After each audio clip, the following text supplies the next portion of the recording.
ચાલો હવે આપણામાં ઘણી સારી ટેવો હોય આ ઉંદરડી બેનની જેમ અને ઘણી ખરાબ ટેવ હોય તો સારી ટેવ માટે તમારે હા ભાઈ હા કહેવાનું છે અને ખરાબ ટેવ હોય તો શું કહેવાનું છે?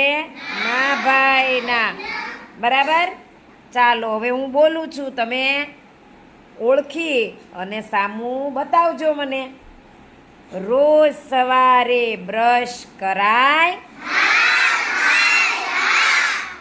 બ્રશ કર્યા વગર ચા નાસ્તો કરાય?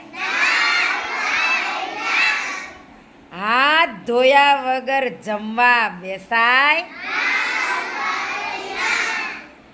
હાથ ધોઈને જમવા બેસાય? હાથ ધોયા પછી રૂમાલથી સાફ કરાય?